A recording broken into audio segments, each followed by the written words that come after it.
Hello tout le monde, j'espère que vous allez bien. Aujourd'hui je vous retrouve pour un haul, donc ce ne sera pas uniquement un book haul, ça sera aussi un haul au niveau du thé et au niveau de quelques produits liés aux livres et de la carterie. Donc si jamais vous êtes intéressé que par les livres, ça sera tout le début de la vidéo, et sinon vous pouvez aller à la suite si vous êtes moins intéressé par les livres, et je vous montrerai du coup des petits objets dérivés pour la littérature, le thé et carterie. Donc on va commencer, comme je vous l'ai dit, par les livres. Donc je vais vous présenter quelques livres que j'ai achetés ces derniers mois.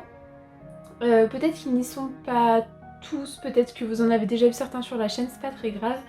C'est des livres que moi je voulais vous remontrer en vidéo. Donc par rapport au manga, le tome 5 de Aria the Masterpiece est enfin sorti. Donc ce manga je vous présente depuis ma première vidéo. Donc je suis très contente puisque les tomes dans cette nouvelle édition sortent quand même assez rapidement. Donc ça va être un livre que je vais lire très vite, je pense dans le mois il sera lu. Je suis très contente. La collection commence à être très jolie dans la bibliothèque. C'est toujours une histoire que j'aime beaucoup. Ensuite j'ai acheté sur Vinted les deux premiers tomes du manga Reine d'Égypte parce qu'ils m'intéressaient beaucoup et je les ai trouvés en parfait état sur Vinted, donc je me dis que c'est plutôt intéressant de les trouver d'occasion si on n'est pas sûr d'aimer le manga. Donc j'ai lu le premier tome, c'est une histoire qui me plaît plutôt bien pour le moment, donc je vais voir avec le tome 2. Donc si jamais vous êtes intéressés, c'est des très jolis mangas, et donc sur l'Égypte c'est toujours intéressant, puis ça change un peu de ce qu'on peut voir en manga. Et ensuite j'ai acheté pareil des nouveaux mangas, je sais pas encore si ça sera une collection que je vais continuer, mais en tout cas ce que j'ai pu en lire sur la quatrième de couverture m'intéressait beaucoup. Donc c'est Shadow's House. Donc j'ai pris le tome 1 et le tome 2, et donc pour vous lire le tome 1, les Shadows forment une famille aux manières nobles dont les membres n'ont pas de visage. Afin de pallier ce manque, ils emploient des poupées vivantes chargées de les servir et d'interpréter leurs émotions. Dans l'étrange manoir des Shadows, où l'on ne reçoit jamais de visiteurs, une voix de cristal danse, aujourd'hui encore, entre les dépôts de suie. Donc ça m'intéressait beaucoup, ça fait un peu un style époque victorienne. Je trouvais ça très sympa pour l'époque fin d'octobre, début novembre. Donc j'ai hâte de m'y plonger et je vous dirai si effectivement c'est une histoire qui moi me plaît, que je vais continuer ou pas du tout. Ensuite, je vais passer aux illustrés. Oui. Hop, donc les mangas, je vais les mettre, je sais pas où je sais ce que je vais les mettre, je vais les mettre là. Hop. Alors, sous les conseils de Nadège, donc qui est libraire, elle m'a conseillé de prendre Waouh Luxembourg, et je la remercie parce que c'est vraiment un très bel album. Donc c'est Charlotte et Monsieur Hibou partent à l'aventure, et ça vous permet de découvrir le Luxembourg. Il est vraiment très bien fait. C'est un album pour enfants mais qui en fait est très bien aussi pour les adultes parce que ça vous permet de découvrir le pays, de découvrir en fait ce qu'il y a à visiter. Ça vous donne un peu des idées de visites à faire, et il est vraiment très chouette. Hop, je vais vous montrer un peu. Donc là, voilà, on reprend un peu donc soit des lieux de la capitale, soit d'autres lieux que vous pouvez visiter directement dans le pays. Par exemple, vous avez les châteaux et châteaux forts à visiter. Donc c'est plutôt intéressant. Donc si jamais vous êtes intéressé par le Luxembourg, ou vous habitez pas loin, vous prévoyez de passer, je sais pas, et bien ce livre-là est plutôt bien fait pour vous aider à organiser votre voyage. Il est également intéressant pour les enfants pour découvrir le Luxembourg. Il me semble qu'il est en plusieurs langues. Moi je l'ai en français. Je voudrais pas dire de bêtises, mais je crois qu'il est en allemand aussi, sans doute en luxembourgeois. Je sais pas s'il est en anglais par contre. Mais en tout cas, vous pourrez le retrouver dans des librairies au Luxembourg. Et donc merci Nadège encore pour ce petit livre. Ça m'a permis aussi de le faire découvrir à d'autres personnes pour montrer un peu ce qu'il y a à visiter dans ce pays. Ensuite, hop, j'ai acheté le dernier livre de Benjamin Lacombe et donc de Sébastien Pérez. Donc de ce duo-là, j'avais aussi Le Magicien d'Oz. Donc c'est L'étonnante famille Appenzell. Et moi c'est vraiment un univers que j'aime beaucoup, un dessin que j'aime beaucoup aussi. Vous allez retrouver notamment des dessins qu'il a fait pendant le confinement si vous le suivez sur les réseaux sociaux. Et ce livre est vraiment très sympa, je l'ai lu je crois la semaine où je l'ai acheté. J'aime vraiment beaucoup l'univers qui a été créé, les couleurs utilisées. Ça me fait penser beaucoup à Miss Peregrine et les enfants particuliers pour ceux qui ont lu un peu ce style de photo particulière comme ça. Mais moi je vous le conseille beaucoup Bah là, Halloween est passé, mais c'était totalement un livre d'ambiance pour fin octobre. Ensuite, alors sur un autre thème complètement, je me suis pris la 4e édition revue augmentée d'Economics. Je n'avais pas les autres éditions, donc pour moi c'était une découverte. Donc en fait on va revenir sur l'histoire de l'économie en BD et je trouve ça vraiment très sympa, très instructif. Hop, donc voilà, c'est fait comme ça. Je trouve qu'en fait quand c'est fait en BD, ça s'enregistre un peu mieux. Surtout qu'en plus c'est condensé, c'est de manière résumée et le fait que ça soit présenté un peu comme des petites histoires comme ça permet effectivement qu'on se souvienne un peu plus. Donc on part de 1820 à de nos jours, donc là vous voyez on a le découpage de toutes les époques, donc voilà ça m'intéresse beaucoup, je m'y plonge dedans et je trouve ça très intéressant. Ensuite, 3 illustrés plus féministes. Donc, j'ai acheté et lu, et c'était un vrai coup de cœur, Woman World. Donc celui-là. Donc en fait, c'est l'histoire d'un monde apocalyptique où il ne reste... Enfin, apocalyptique. En fait, d'année en année, les naissances étaient essentiellement des filles. En fait, on s'est rendu compte que de plus en plus de femmes étaient sur Terre et que en fait les hommes eux disparaissaient et donc on est dans un monde où il n'y a plus que des femmes qui gouvernent et c'est très drôle en fait, il y a plein de références à plein de choses, à la pop culture, tout ça, c'est plein de blagues, c'est plein d'autodérision mais c'est vraiment très drôle franchement. Feuilletez au moins ce livre en librairie. Alors, les librairies sont fermées, je rappelle qu'il faut soutenir les librairies indépendantes et faire du click and collect. Mais si jamais celui-là, même sans le feuilleter, franchement je vous le conseille parce qu'il est vraiment très bien. Donc un monde sans hommes, pourquoi pas, dans un futur proche, une communauté de femmes lutte pour sa survie et celle de l'humanité sur les ruines du patriarcat, de la civilisation et de la pop culture. Voilà, donc c'est fait comme ça. Donc soit vous avez des petites planches comme ça, des images un peu plus grandes. Et franchement, c'est très drôle. Moi, j'ai rigolé tout le long. C'était vraiment très bien fait. Donc moi, je vous conseille vraiment ce livre-là. Il est top. Ensuite, je me suis pris le manifeste des 343 Histoire d'un combat. J'étais très contente de le trouver en librairie parce que j'avais encore jamais lu d'ouvrage concernant ce mouvement. Donc j'étais très contente, je l'ai lu, il est vraiment très bien documenté, ça me permet de nous replonger directement dans cet événement. Donc pour ceux pour qui le manifeste est 343, si ça ne vous dit absolument rien, donc c'était un document qui était signé par 343 femmes célèbres ou non, qui ont avoué s'être fait avorter quand l'avortement était encore illégal, et donc en fait on s'inscrit dans l'histoire et dans le mouvement qui a permis en fait de légaliser l'avortement, et on revient en fait sur tous les conséquences et les dangers de cet avortement qui était illégal. On revient sur les femmes qui faisaient des avortements clandestins, qui finissaient à l'hôpital, qui en mouraient, qui devenaient stériles, etc. Donc tous les aspects négatifs. Du coup, étant donné qu'on suit des personnes, c'est encore plus touchant parce qu'on a des exemples concrets. Et je l'ai trouvé vraiment bien fait et j'ai aimé me replonger dans ce petit moment historique très important. Et ensuite, je cherchais en fait le livre de Maria S sur Frida Kahlo. Il ne l'avait pas dans la librairie, mais la libraire a eu un gros coup de cœur sur un autre livre de cette même autrice, qui est Le Plaisir, et donc me l'a conseillé. Je vous montrerai pas l'intérieur parce que j'ai pas envie que ma vidéo soit censurée, mais pareil, vous pourrez le feuilleter quand vous pourrez retourner en librairie. Il est vraiment très bien, il est très bien documenté également. Et en fait on revient sur toute l'histoire du plaisir, on revient également sur des femmes de chair et de sang et de fiction qui ont participé à cette culture du plaisir. Donc voilà, très intéressant et très éducatif également pour les jeunes lectrices ou lecteurs notamment. Hop, donc ça c'était pour les mangas et les illustrés. Hop là. Donc, le mois d'août, j'ai bien entendu acheter le dernier Milliloton puisque c'est un rendez-vous que je ne rate pas chaque année en août. Donc en fait, avant, quand j'ai découvert cette autrice, j'ai tout acheté en livre de poche. Et depuis, après, les derniers, je les achète en grand format. Donc c'est un livre que j'ai bien entendu lu dans la journée. Et j'ai beaucoup aimé celui-là. Autant Soif, c'était pas mémorable ma lecture. Mais celui-là j'ai beaucoup aimé, en fait j'ai retrouvé l'univers, l'ambiance et l'écriture que j'aime dans cette autrice. Donc moi je vous le conseille, les aérostats. Maintenant je sais que c'est une autrice où soit les gens aiment ou pas du tout, mais en tout cas moi j'ai beaucoup aimé cette histoire. J'ai acheté 2 livres en anglais. Alors le premier c'est Toffee. Alors je le voyais beaucoup passer à ce moment-là et en fait j'ai trouvé que la couverture était très intéressante en anglais, enfin je la préférais en anglais. Donc en fait c'est un livre qui est écrit en vers libre, comme ça. Et donc du coup en fait en le feuilletant je me suis rendu compte que l'anglais était quand même assez abordable. Et donc du coup j'ai préféré le prendre directement en anglais. Et comme je vous le disais, je le trouve très sympa.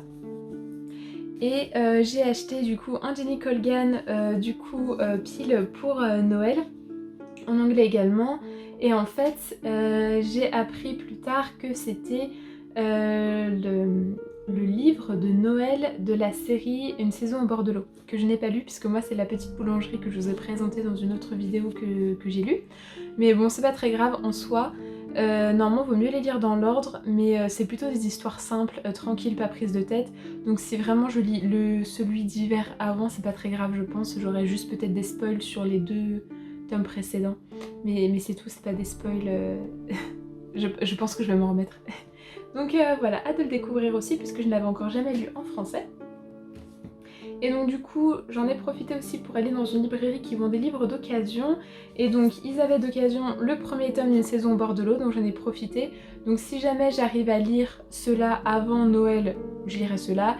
Et sinon peut-être que pour Noël je lirai quand même le petit épisode à Noël, c'est pas très grave. Donc une saison au bord de l'eau. J'ai aussi acheté d'occasion un Kate Morton, donc c'était le seul qui était d'occasion à ce moment-là. Donc c'est Les Heures Lointaines parce que j'ai très envie de la découvrir étant donné que tout le monde en parle et aime vraiment ce qu'elle écrit. Donc en fait c'est la reine des secrets de famille. Donc toutes ces histoires sont à propos de secrets de famille où l'histoire se passe à plusieurs époques qui finissent par se relier. Donc j'ai hâte de découvrir sa plume dans Les Heures Lointaines. J'ai acheté, vu que tout le monde en parle et que c'était pour la période un peu fin octobre début novembre, Apostasie de Vincent Tassi, puisque j'en entends beaucoup de bien et c'est marqué un conte macabre sur lequel souffle la puissance des rêves. Donc c'est pile ce que j'aime quand c'est un peu macabre comme ça. Donc j'ai hâte de découvrir et voir si moi aussi j'aime beaucoup ces univers-là. Dans une autre ambiance, j'ai acheté Circé parce que je sais pas qu'il était sorti d'occasion, n'importe quoi, s'il était sorti de poche. Et donc du coup, j'achète pas non plus énormément de livres grand format, ça m'intéresse plus en poche pour le transport. Et donc voilà, j'ai hâte de découvrir, il y a beaucoup de gens qui ont aimé, il y a des gens aussi qui ont été un peu moins sur le côté vraiment on l'adore, donc j'ai hâte de me faire mon propre avis aussi et de découvrir. Donc en fait on revient sur le mythe de Circé qui est beaucoup moins connu, donc moi c'est pareil, je crois pas que, je ne me semble pas me rappeler son histoire, donc j'ai hâte de découvrir cette réécriture. Et ensuite, grâce en fait à la chaîne Bazar de la littérature, donc de Maureen, en fait elle avait parlé de ce livre Une éducation. Elle m'avait donné beaucoup envie de le lire et je l'ai aussi trouvé en poche. Donc ça m'arrange parce que j'ai vu qu'il était en grand format et j'attendais un peu, je pensais pas qu'il sortait tout de suite. Donc celui-là m'intéresse beaucoup. Je peux plus vous redire en fait un résumé comme ça, mais je sais que l'histoire m'avait beaucoup intéressée sur l'éducation, comme dit le titre. Et donc pour finir, j'ai acheté des livres d'occasion sur Vinted à nouveau. Donc en fait, suite à ma vidéo les recommandations gourmandes, sélection gourmande, une de vous m'a recommandé La pâtissière de Long Island, donc je l'ai trouvée sur Vinted en parfait état, donc j'ai hâte de m'y plonger également parce que si c'est dans le même style que les livres que je vous ai présentés, je sens que je vais beaucoup aimer. Donc voilà pour celui-là, en plus je le trouve très sympa. Et en fait dans ce même compte Vinted, en fait il y avait un lot de livres de Claudie Gallet et en fait j'avais très envie de lire Les Déferlantes et du coup en fait c'était un lot où il y avait les deux, donc les trois m'ont coûté moins de 5 €, donc j'en ai profité pour prendre ce petit lot et découvrir cette autrice puisque j'entends beaucoup de bien de ce livre Les Déferlantes, donc à voir ce que Une part de ciel réserve également. Donc voilà, là c'était les livres, donc les livres que j'ai achetés je vous dis depuis au moins cet été parce que je pense que je vous avais pas fait de book haul depuis cet été. Donc ça semble beaucoup comme ça, mais en fait c'est quand même étalé sur plusieurs mois. J'achète quand même beaucoup d'occasions. Là il y a 2 semaines en fait je suis allée dans une autre ville où j'ai pu faire pas mal de librairies, donc là effectivement j'ai fait un petit stock et c'est agréable d'avoir des libraires aussi qui conseillaient, donc j'en ai profité, mais c'est vrai que c'est pas ce que j'achète en un mois, hein. C'est étalé et j'essaye aussi de vendre sur Vinted, de racheter sur Vinted, donc faire marcher aussi un peu l'occasion et c'est plutôt pas mal comme ça. Donc c'était les livres que j'avais envie, surtout pour les illustrer, de vous montrer, et après les romans pour vous montrer un peu ce qui risque d'arriver sur la chaîne. Donc c'était pour la partie livre. Maintenant je voulais vous parler du thé. Donc j'ai acheté pour cette saison, donc j'ai fait une commande Tipix, la marque que je vous avais parlé dans ma vidéo sur les thés. Donc j'ai acheté le Spice Winter Red Tea. Donc en fait c'est un rooibos de Noël, il est vraiment très très bon, il est épicé juste ce qu'il faut parce que moi je mange pas du tout épicé ou quoi que ce soit. Donc c'était très bien. Sur la marque Tipix, moi j'aime beaucoup, c'est une marque anglaise, il n'y a pas de plastique, oui c'est en sachet mais vous pouvez aussi commander en vrac. Et le packaging est recyclable et les ingrédients sont top en fait, il y a juste ce qu'il faut. Vous les avez en plus en plusieurs langues. Donc là j'ai du rooibos, orange, feuille de... j'arrive pas à lire, fleur d'oranger, cannelle, ginseng, clou de girofle et pétales de cardamome.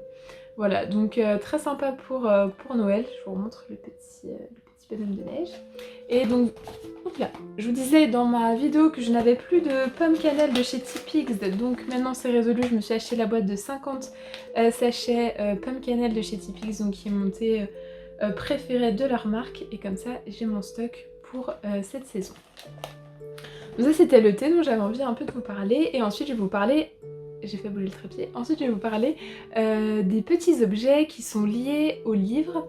Donc, je n'avais pas de pochette à livres et c'est vrai que je transportais mes livres dans mon sac qui s'abîmaient et les livres qu'on me prêtait, les grands formats, etc., je n'osais pas les emmener parce que je me dis que j'allais les abîmer. Et donc là, j'ai acheté des pochettes à livres puisque je ne sais pas coudre. Donc, sur Etsy, vous avez des comptes de personnes qui savent très bien faire ça. Donc, je me dis autant aider les petits artisans et que plutôt de me lancer dans un truc que je ne maîtrise absolument pas. Donc j'avais acheté sur le compte de Steph de Piketty, je vous mettrai le lien de sa chaîne YouTube, une petite pochette à livres petit format sur l'automne. Donc voilà, qui est doublée en noir. Donc très sympa, j'aime beaucoup.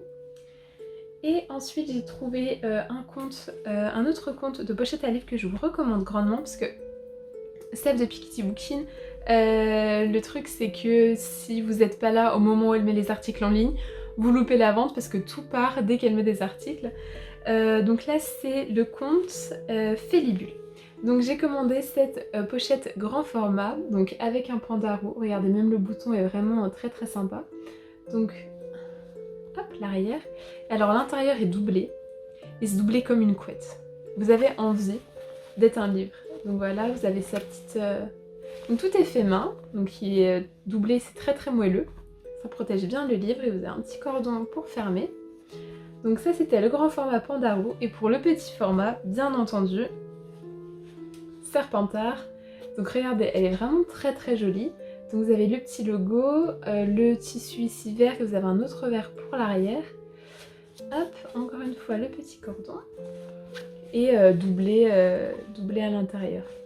Donc j'aime vraiment beaucoup ce qu'elle fait. Je vous mettrai le lien de sa boutique Etsy en barre d'infos. Vous pouvez aller voir, il y a vraiment de chouettes motifs. Et elles sont vraiment toutes moelleuses. Enfin, le truc c'est qu'après vous avez peur d'abîmer vos pochettes pour emmener vos livres. Mais je pense que ça dérange pas, on peut les laver. Et donc on n'a pas besoin d'être serre d'aigle pour lire des livres, hein. Vous pouvez être Serpentard, avoir votre super pochette Serpentard et emmener vos livres également. Et faire attention à vos livres surtout. Donc voilà, c'était pour les pochettes à livres. Je trouve que c'est intéressant pour moi parce que je prends quand même pas mal de transports en commun ou juste pour voyager, etc. Et c'est vrai que des fois je m'empêchais d'en prendre certains livres, que là du coup dans les pochettes à livres, je peux les protéger et c'est quand même plus intéressant pour moi.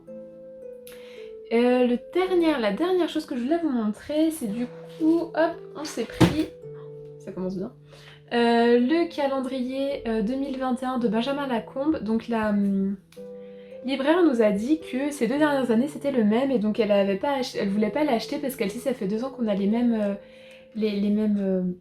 images. Et en fait il a un peu changé cette année puisque comme je vous disais il y a des images qui ont été faites notamment pendant le confinement.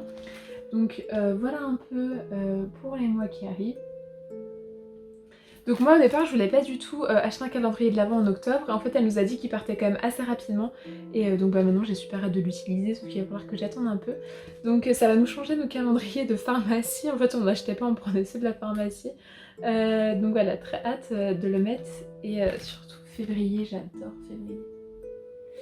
Donc voilà. Bon en fait je vous dis que je vous présente la carterie en intro puis j'ai oublié de vous la présenter donc ça va pas du tout. Donc au niveau de la carterie. Ah, j'ai découvert un super compte sur Etsy donc, qui s'appelle Lixi Illustration. Je vous ai mis là exprès. Hop. Voilà. Et alors qui fait des très jolis prints et notamment un print sur le pumpkin tea donc c'était clairement pour moi donc je vous le montre. Il est vraiment très joli et faut vraiment que je l'encadre pour ne pas l'abîmer. Donc je vous conseille d'aller un peu sur son compte Etsy si vous aimez un peu ce style là, il y a des très jolies illustrations. En plus après elle m'avait mis des petits autocollants très sympas comme ça. Donc voilà, là la petite carte que vous voyez, je pense que vous reconnaissez pour ceux qui connaissent, c'est le prince au petit pois. Ici en fait c'était le terrier de Guimauve, alors je me rappelle plus le nom de son compte Etsy parce que je crois que je l'ai jamais prononcé tout haut d'ailleurs parce que je crois qu'il est imprononçable. Et là vous avez encore une petite carte du prince au petit pois. Alors ce que j'aime avec le prince au petit pois c'est que c'est beaucoup d'univers automnal. Donc un univers automnal, Halloween, il y a des choses sur Harry Potter mais il y a beaucoup de choses avec les citrouilles etc. Donc moi j'aime bien parce que ça vous permet de décorer pour l'automne, c'est parfait. Et donc ce compte là pour des jolis prints, soit sur l'été, soit sur l'automne, soit sur les sorcières, je vous laisse découvrir. Donc voilà ce que je voulais présenter en carterie. Donc voilà, c'était un peu le petit haul pour vous montrer un peu les derniers achats. J'espère que ça vous a plu. Je sais que c'est une vidéo qui sont les plus regardées mais qui aussi sont celles qui ont des pouces en bas. Donc en fait il y a pas mal de gens qui regardent mais du coup aussi il y a pas mal de gens qui n'aiment pas. Donc voilà, je sais qu'il y a des gens qui sont quand même intéressés surtout de voir ce qu'ils pourraient venir sur la chaîne. J'espère que ça vous plaît quand même. Je suis désolée pour ceux pour qui ça ne plaît pas mais normalement si le titre est bien clair, il n'y a pas de raison de regarder une vidéo qu'on n'aime pas. Et voilà, en tout cas moi je vous retrouve dans d'autres vidéos et je vous dis à bientôt. Salut!